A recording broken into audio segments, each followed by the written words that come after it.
Hey guys, it's Melissa again. We're back for the infant choking skills portion of the video today.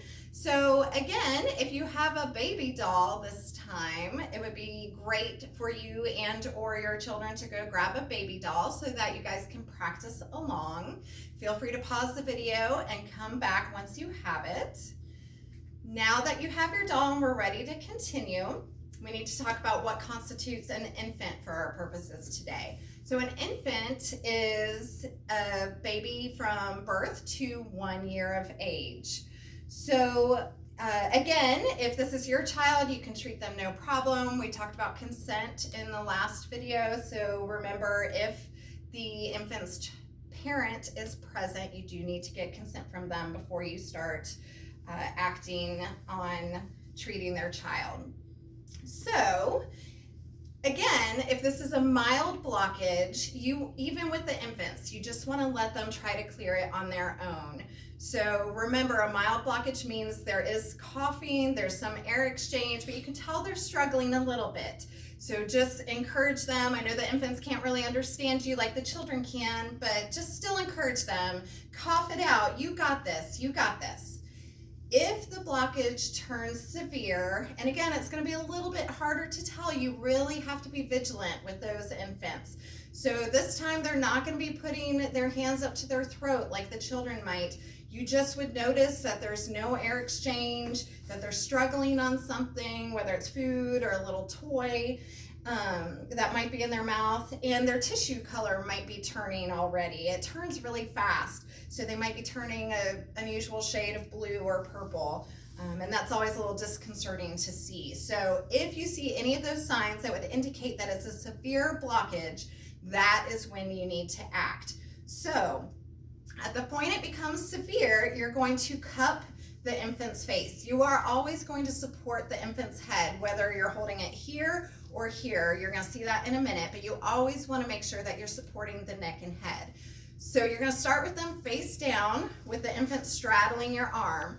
And just like I have not covered the nose and mouth, you want to make sure that you're keeping that clear. It would not be helpful if I was covering the mouth and nose. So with your support, make sure you're cupping the face.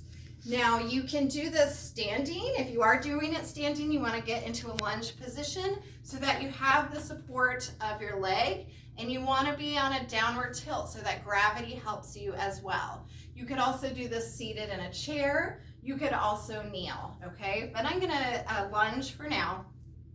And you're gonna deliver 5 back blows with the heel of your hand right between the shoulder blades. So 1, 2, 3, 4, 5, and you're just gonna leave that hand on top. I call it making a baby sandwich is what I like to call it.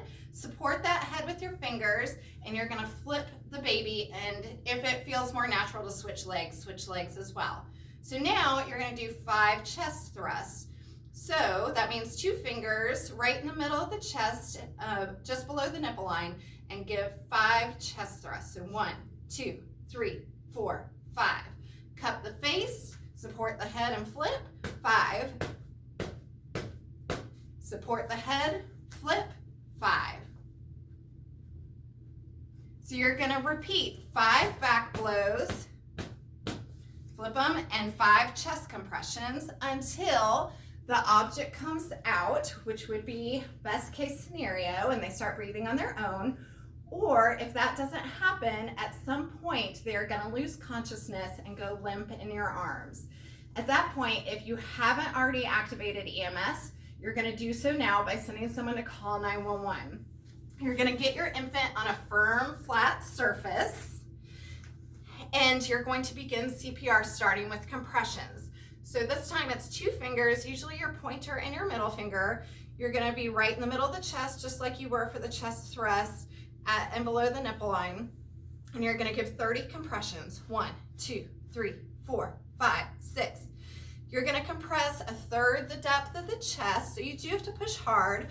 For infants, that means about 1.5 inches deep, and at the rate of 100 to 120 beats per minute. And again, I've lost count, I have no idea, so we're gonna pretend 28, 29, 30. With the infants, when it comes to the head tilt chin lift, you just want to lift enough to open up that airway. You don't want to overextend the neck. Remember, you're gonna look in the mouth before you give your breaths. If you see the object that's blocking the airway, you can reach in and pull it out. If you don't see it, don't reach your fingers in there. So I don't see anything, so I'm gonna go ahead and give my 2 breaths. With the infants, you just wanna open your mouth really wide to cover the mouth and nose with yours.